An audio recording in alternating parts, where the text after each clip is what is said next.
Alright, what's going on everybody? So in today's video we are going to be going over how to get your first 5,000 subscribers on YouTube and become a local celebrity. I'm here with my brother Matt. He kills it on YouTube, and I'll walk around with this guy sometimes and people will come up to him on the street. I'm not joking, I'm not even exaggerating whatsoever. And people will say, hey man, you're the video guy, I recognize you. So it's a pretty valuable skill set to have in this day and age. Yeah, thanks for having me. I'm excited to be here. Yeah, absolutely. So let's get in. We're going to pretty much cover like 10 core concepts about building your YouTube channel to 5,000 subscribers. Maybe even by the time this video is edited and published, he might be at 10,000. How many are you at right now? So right now, I don't really count my subscribers, but I'm at 6,578. So that's where I'm at right now. I check my subscribers on a daily, hourly, maybe even minute by minute basis sometimes. Yeah, subscriber count's good, and what I love is the engagement factor about it. So we're going to touch on all of these things. What's most important? Should you have the most subscribers? Should you have the most content? But why don't we just start off with, what do you want to start with? Let's do this. So if you're a new, whether you're doing, he has a real estate channel, I have a real estate channel.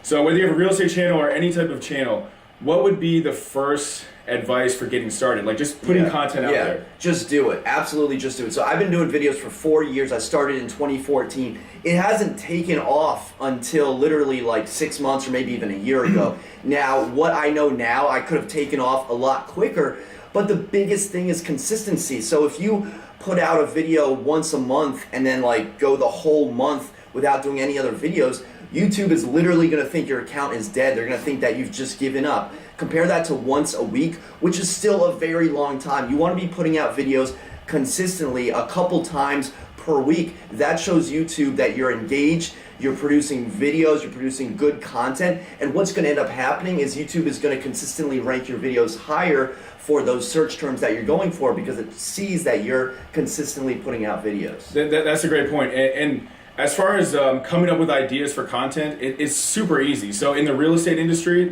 for example, you could just type in any part of real estate investing, being a real estate agent, anything, and look at the top videos that come up, and then you can get ideas based on those. You could probably come up with a list. If you just spend an hour, you could probably come up with a list of like 100 different video ideas. And you know, when you're getting started, the videos do not have to be perfect. I think that's what stops a lot of people, because I was just talking to my friend. He wanted to, I was telling him he should start some type of comedy channel because he's a really funny guy, Derek. He's probably going to watch this video. And he thinks that you have to have like a stage crew, you have to have like Hollywood producers and all this stuff. Well, like when you got started, it was just an iPhone. Actually, you don't do iPhones. No, I don't do iPhones, but it literally could be. I did even a lower level than an iPhone. Guys, I literally set up my roommate. I was living with like 3 roommates at the time. I set up a couple of Amazon boxes that they had ordered. And then I literally, no joke, put my laptop on top of cardboard boxes, and then I had a webcam like 2 feet from my face. So the barriers to entry, it's basically 2019. The barriers to entry are this. It's literally just holding up a phone. So people are going to say, oh, I don't have the right equipment, I don't have the right time, I don't have the right this or that. You just got to do it. You just got to do it. There's literally no excuses for not doing videos in 2019. Yeah, and it's great too, because I almost like looking at my, like when I got started, and I'm not at like 5,000 subscribers or anything like that, but you just get better when you do videos. So your first, like, you just make it a goal just to put out 10 videos without any expectation whatsoever. Just say, like, I'm just gonna put out 10 videos. And then what you do is you say, okay, now I'm gonna start like optimizing, I'm gonna start improving. Now he's got fancy equipment, you know, more of the Hollywood stuff going on. Yeah, the goal should be to just make the video better than the last video. The goal is never perfection. If your goal is perfection, that's never going to be attainable. That should never be a goal for videos or for any other aspect. The goal is action. You just need to take massive action, whether it's in videos or any other part of your life. Yeah, and once you start doing videos, you'll just get a feel for what you need to do better. And it'll just be fun, because if you put out, like, let's say you just put out your first 10 videos where it's just you with an iPhone, just saying whatever you're saying, you know, one of them might actually start getting a lot of views, and then you say, oh, that's pretty cool. Let's see if I can increase that, and then you'll start doing some of the things we talked about in this video to get even more views. Which brings us to the next thing. So we talked about just getting started, being consistent, putting out a lot of content. The next one would be headlines and thumbnails. So why don't you say a little bit about that? This is probably one of the biggest things, because literally unless you're Logan Paul or Ty Lopez or Grant Cardone, you don't have 500,000 followers that will just watch your videos because you publish it. That's just not going to happen. the way to leapfrog over other content creators is you need to literally do your keyword research. Like Jeff was saying, see what people are talking about, research what's going on in the news. Maybe there's something going on with Amazon, maybe Bitcoin and the stock market are affecting the real estate market.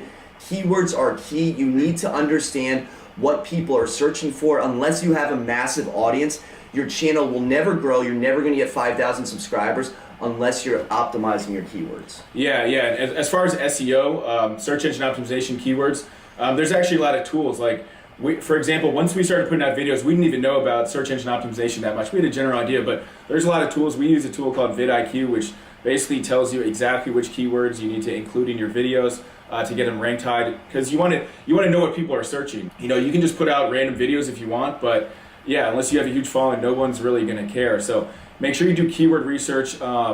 And there's freely available tools. You can use Google AdWords as well to see what people are searching, but that's going to play a huge role. Yeah, literally my first year of doing business, I was focusing on condos in Arlington, doing review aspect videos for different buildings, and it was great because I knew all the buildings, but you know, some of these buildings only had 50 units. So think about it, how many people are searching for condos in Arlington when there's only 50 units and you know only a couple come up for sale? You know, I looked in Google and it might have been 10 monthly searches, literally, and my brother was like, you know, you can't do that. So my channel never, you know, hockey sticked up and grew until I opened it up and I was like, okay, first time home buyers, here's a video about that. Oh, 0% down programs. Here, like think about how many people are searching for buying a house compared to some, you know, condo down the road. You can have just some random anonymous condo in Arlington or how to buy a house. And obviously more people are searching how to buy a house than some random condo in Arlington. So you can reach a lot more people, build your brand a lot better. Next up, we have the headlines and thumbnails. So when you're making a YouTube video, oftentimes you look at the headline. It could be the best video in the world, but if it doesn't have a really catchy headline, and it doesn't need to be clickbait. Some people go overboard and just make it a little bit too clickbaity. But you need to have an attention-grabbing headline. Like, and a couple ways. There's a couple ways. I'll ask you your opinion as well. But for me, it's like, go on CNN or Fox News and look at those headlines. I mean, they can make the most boring news sound like the whole world is about to explode and everything like that. So news headlines are actually pretty good. But also, there's a guy, Jay Abraham. So he has a free guide, or it's like a PDF. You just type in Google top 100 headlines. You'll see some of the top headlines written by the top highest paid, you know, 7-figure earner copywriters in the world. And what you can do is you can just basically model some of their headlines and model the top marketers' headlines. You never want to copy somebody, but look at what other headlines people are doing and use those as a frame of reference. Yeah, some of the biggest headlines that I've found success with are those oriented at people's emotions. So for example, I have one video that has over 200,000 views about first-time homebuyer mistakes, like mistakes that first-time homebuyers. I've made first-time homebuyer tips, and it might have gotten like 200 views. So if you do something emotionally driven, like here's how to lose a lot of money investing in real estate, or here's what not to do when you're applying for a mortgage. Someone's like, oh my gosh, like exposed. You did an exposed video as well. So I did one video where it's like, here's this real estate thing exposed. So, you know, I kind of hate the negative aspect of it, but in the video I go through, all right, here's the mistake and here's how to correct it. Yeah, because let's say you have one subject, you could just make it like just some boring headline where it's just like, don't do these 3 things when buying a house. You know, and don't do these 3 things when buying a house. Might get some people, but let's say you did like shocking mistakes that cost me $100,000. Something like that is going to get people's attention. And to me, that's not really clickbaity. That's, you know, it could be true. So you really want to optimize that. Yeah, if you follow up your, you know, shocking headline with like literally, you know, firsthand experience or laying out the shocking truths about real estate investing or buying a house, it's not clickbait. You know, if you have a supermodel, super underwear supermodel in that thumbnail and she's never actually in the video, that might be. I don't know where he's going with that, but okay. Well, yes, actually, some people do that. That might not be a bad. Yeah, I mean that's a little clickbaity. But okay, so the next one, we're going to talk about thumbnails. So thumbnails are actually really important. Unless you have a huge following, a thumbnail is going to grab people's attention, and that's just the image that you see on YouTube when you click on a video. So why don't you say a little bit about that? Yeah, again, emotionally driven. So you're making like a crazy face, you're smiling, you're giving thumbs downs, you have a couple emojis here and there, and then you have some text over. You know, the more text you have, the more emojis, it might get a little loud. So, you know, yellow thumbnails, orange thumbnails, I try to stay away from that. I just try to have a couple quick words on the screen. Like if it was the first time home buyer mistakes, I might say 9 first time home buyer mistakes. Right. Short and simple. Usually less is more. You don't just want like a picture of yourself, maybe just giving thumbs up on like home buying tips or something like that. Just a couple words and maybe an image or two. Yeah, absolutely. And if you want some good ideas for thumbnails, and really this goes for any part of YouTube marketing, just look at what the top marketers are doing. Look at people like Ty Lopez, look at Gary Vaynerchuk.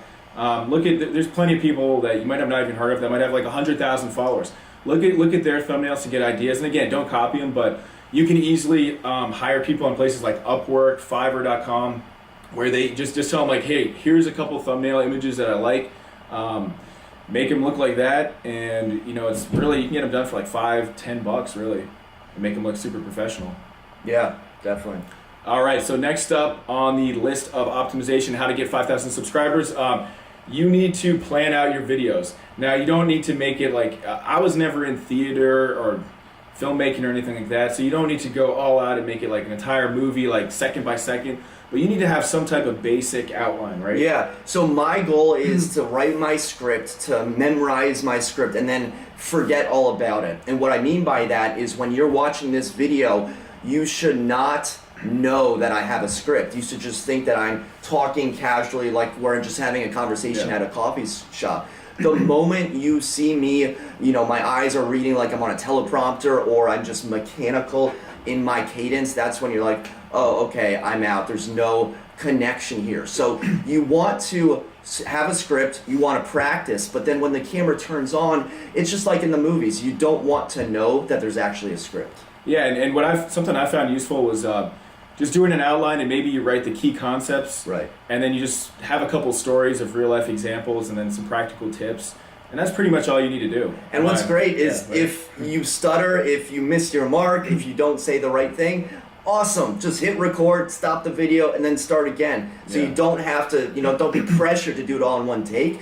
You have that opportunity to do it again. And honestly, guys, if you ever go to my channel, this is the first video we've actually done together, which is this is our first collab. This is a pretty big deal right so now. what Jeff will do this is might go viral. Yeah, he'll link he'll link my channel in the description below. But most of my videos, each scene takes like 3 or 4 takes before it's up to my standards to publish that video. He's always trying to pitch his channel to people.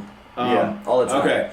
So next up, we have editing your video. So this is actually a really big part. And now, like I said, you don't need to spend like thousands and thousands of dollars on a video editor for starters. So when we were getting started, we just edited our videos ourselves. You can just have there's freely available services where you can just like, if you're doing a simple video like this, you don't necessarily need to pay an editor $100 an hour or anything like that, right? No, definitely not. And you know, eventually, once you start doing more in-depth videos or maybe doing vlogs and things like that, that's when you might start getting into more of that type of editing. But you don't want to just put up like a sloppily made video where there's clearly like extraneous noises and things like that. You do want to spend some time editing it.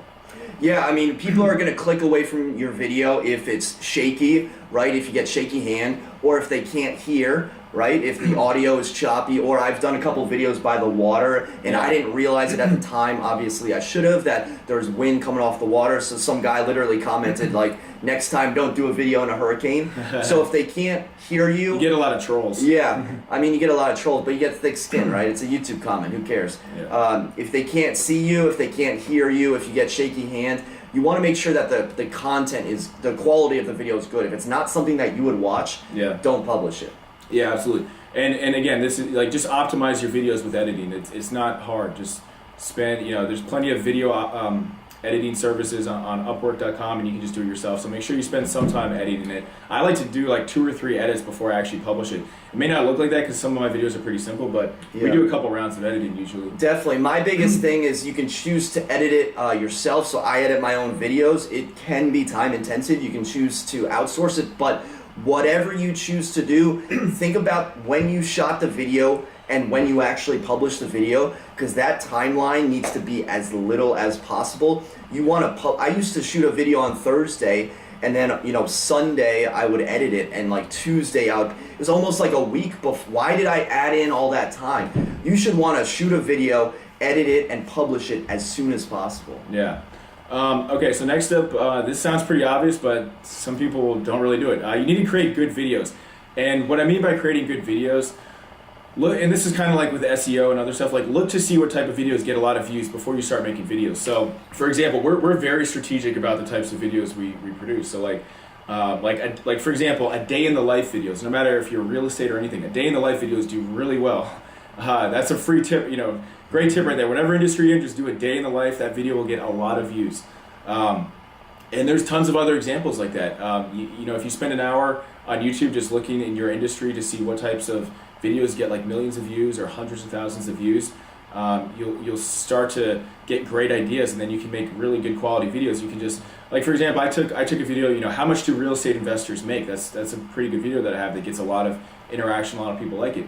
And I saw that it was like, how much do YouTubers make, or some video like that, and then I just applied that to the real estate industry. So you should always be doing research to find out what the best videos are out there. Yeah, I would say that it's very hard to create a new market of videos. It's very hard to just go off on your own and do something completely different. Again, unless you're Casey Neistat or someone who already has this large following, most of your video views are going to be coming from suggested videos on topics already covered, or through the YouTube search algorithm. So if you're wondering what video to do or what to call your video, start typing in the YouTube search bar, and then you'll get that autofill. If you type in real estate investing, the words will pop up: tips for beginners, how to make $100,000 on a flip, whatever it may be. You're not going to create an entire new genre. You're just going to repurpose some general theme that other people are talking about. Like you said, YouTubers, how much do they make? All right. Yeah, you want to model something, create something new, and make it your own. Yeah, because and Russell Brunson, if you look up Russell Brunson, he's a very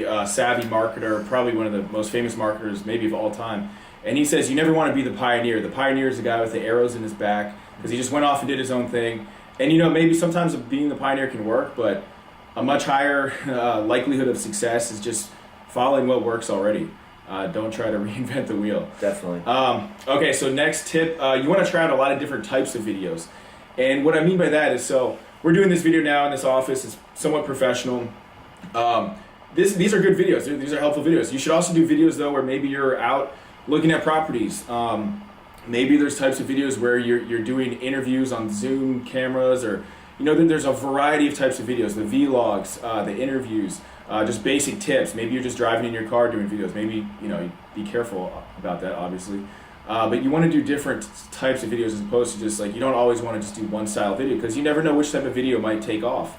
Yeah, so on my channel, I probably have 5 different styles, like Jeff was talking about. I have the vlog, I have the interview, I have the condo review buildings videos. I have videos where I literally go to different restaurants and talk about the restaurants, and they're all laid out in my channel. Then what I can do is look at the popular uploads. All right, let me take these 10 videos. They're all getting the most hits, and then I'll repurpose content around those videos. So if I see a lot of people clicking on first-time home buyer mistakes, all right, let me go off of that. First-time home buyer loan programs, first-time home buyer tips when working with a real estate agent, how to buy your first investment property if you're a first-time home buyer. So you want to always be experimenting, like A/B testing. If you're running an advertisement, you want to know different options, and then go with the best option, and then from that option sparse it even more. Absolutely. And as far as testing out types of vids, how many views an hour? You get the amount of watch time that he gets per day on his channel is insane. I think it's because he has such a variety of videos. People are just there's so much value that's offered. What's your watch time these days? Yeah, so my average watch time is about 6 minutes, which per video, which if you think about is an insane number, because the fact that an individual is spending 6 minutes on the internet watching my video, where my competition is literally everything else on the internet, is 6 minutes. But how many hours per day do people? Because actually, so if you start a YouTube channel, YouTube will tell you how many hours per day people are watching your videos, your entire channel.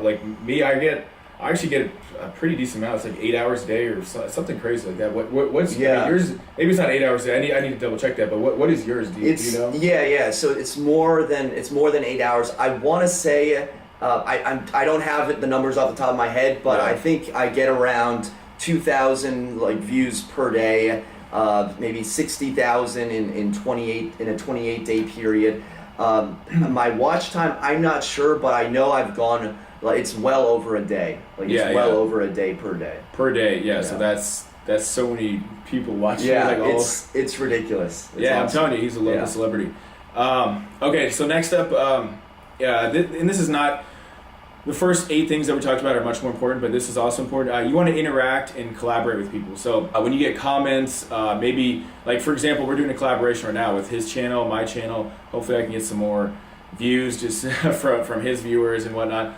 But you want to respond to people and also look for collaborations. You want to work with other people, right? Yeah, respond to every single comment, right? You love every single comment. Even if it's a troll, I just say, hey, thanks for watching. Then on the collab aspect, the more people that you can reach out to, other YouTubers, the better. Obviously, if you have 5,000 subscribers, maybe it doesn't make sense to collab with someone who just has 1 subscriber. But I had a really cool opportunity last year, about this, where there's a really popular YouTuber in our channel who has over 300,000 followers. Oh, yeah. His videos get over 100,000 views each time he publishes it. And he was looking for a new apartment in Arlington. And so I hit him up on YouTube. I was like, dude, I need to find you something. Like, let me help you out. So I eventually helped him find a condo, and thankfully, he brought along his camera, did a little vlog. I had my 10 seconds of fame in his vlog. And at the very end of it, he said, thanks to my agent, Matt Layton, and if you're interested, you can check out his YouTube channel here.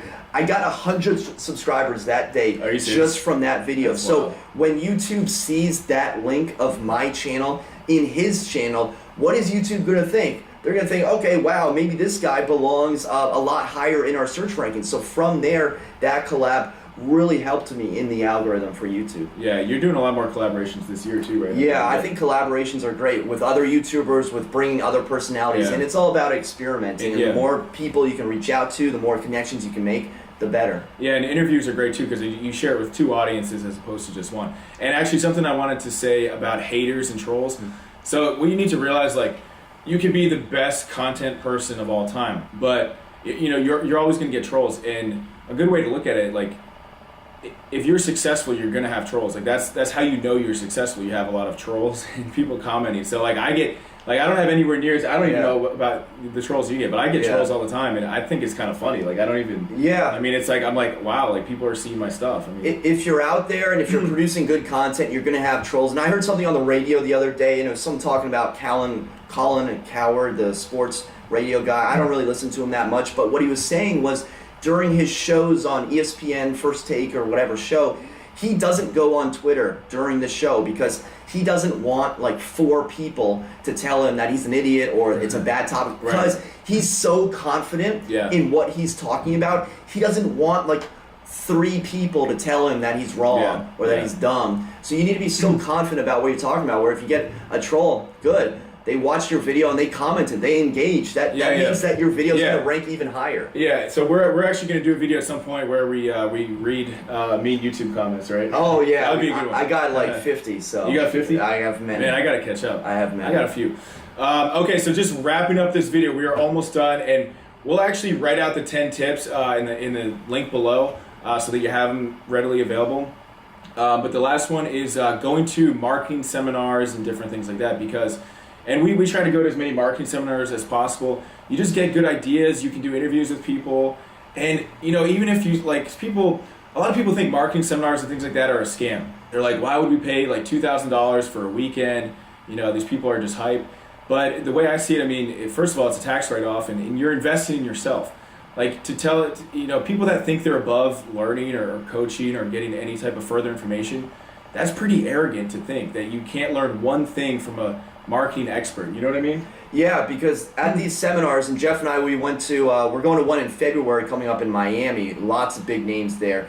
They're where we want to be. They're talking on a stage in front of thousands of people. They're the ones with 1 million followers. So clearly they're doing something right. It's not just smoke and puffery. It's legitimate actionable steps you can take. And then when you're surrounded by thousands of like-minded people that are there to get better and to humble themselves and to learn and to admit, like, hey, I'm awesome, but I know that there are things that I can get better at. Well, that's even better. And literally, you never know who you might be sitting next to. So there are some really power hitters at some of these conferences. Yeah, I was at one this past spring, and like Ty Lopez's house? No, I was at Ty Lopez's house, which was a pretty cool experience, and there was a lot of people there that you see all over Instagram and YouTube make 8 figures in their business. But I was at one. It was a little bit lesser known of a person, but just because I'm kind of in this like niche and everything. I mean, there was like New York Times bestsellers sitting, right next to me and stuff like that. Maybe not like right next to me, but right behind me. And then there were some of the top names in the industry. So it's like the top people always go to this. And I always relate to sports because, we grew up playing sports, obviously. So when you're trying to get better as an athlete, you pay for coaches, you pay for mentors. Michael Jordan had a shooting coach. Tiger Woods has a coach. So like you need to invest in yourself, constantly evolve. Your marketing never wants to be the same year over year. You know what I mean? Yeah. Check your ego. Check your ego. You can always get better. And the best guys in the universe have coaches. So if they can get better, so can you. All right. Well, I think that's wrapping up the video. So I want to thank my brother for coming on. Thanks for having me. We'll probably do some more collaborations, and we'll put the 10 YouTube strategies in the bottom of this video so that you can have them. And definitely subscribe, definitely comment, and we will see you on the next one. All right. Talk to you later. See ya. Bye.